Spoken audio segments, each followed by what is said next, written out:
Why don't you describe for me, as vividly as you can, what it is you're worried about, what it is that the nightmare scenario looks like? Fortunately, there's very few things, and most of them are very low probability.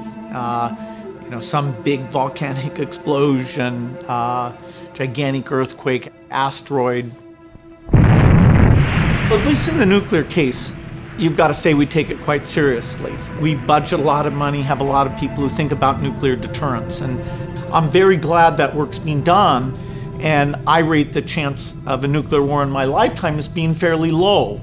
I rate the chance of a widespread epidemic far worse than Ebola in my lifetime is well over 50%. If we look at the 20th century and we look at the death chart of the 20th century, I think everybody would say, oh yeah, there must be a spike for World War I. Sure enough, there it is, like 25 million. And there must be a big spike for World War II, and there it is, it's like 65 million. But then you'll see this other spike that is as large as World War II right after World War I. And most people, a lot of people would say, well, what? What was that? There's two kinds of flus. There's flus that spread between humans very effectively, and there's flus that kill lots of people. And those two properties have only been combined into a widespread flu once in history.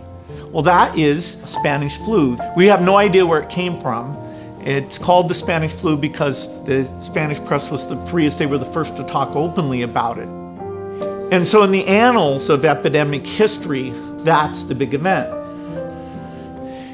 I funded a disease modeling group that uses computer simulation, and that work has been phenomenal in helping us target our polio eradication resources and which parts of Nigeria should we work harder on. And it's very natural, if you have a group like that, to say, hey, look at something like the Spanish flu in the modern day. Health systems are far better. And so you think, hey, that wouldn't be very bad. Well, we tried it, and there are some assumptions we had to make. But what we showed is that the force of infection because of modern transport, which compared to 1918 is over 50 times as great. And so if you get something like a flu, and you look at that map of how within days, it's basically in all urban centers of the entire globe, that is very eye-opening. That didn't happen with Spanish flu in the past.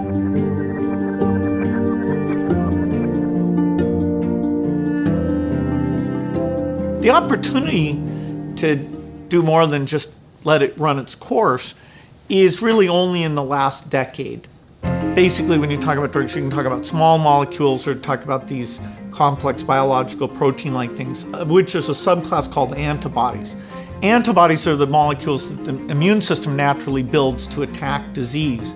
Today, the idea that somebody says, oh, here's an antibody, make a lot of it, make it very quickly, that's right on the cutting edge. And the Ebola epidemic showed me that we're not ready for a serious epidemic, an epidemic that would be more infectious and would spread faster than Ebola did. This is the greatest risk of a huge tragedy.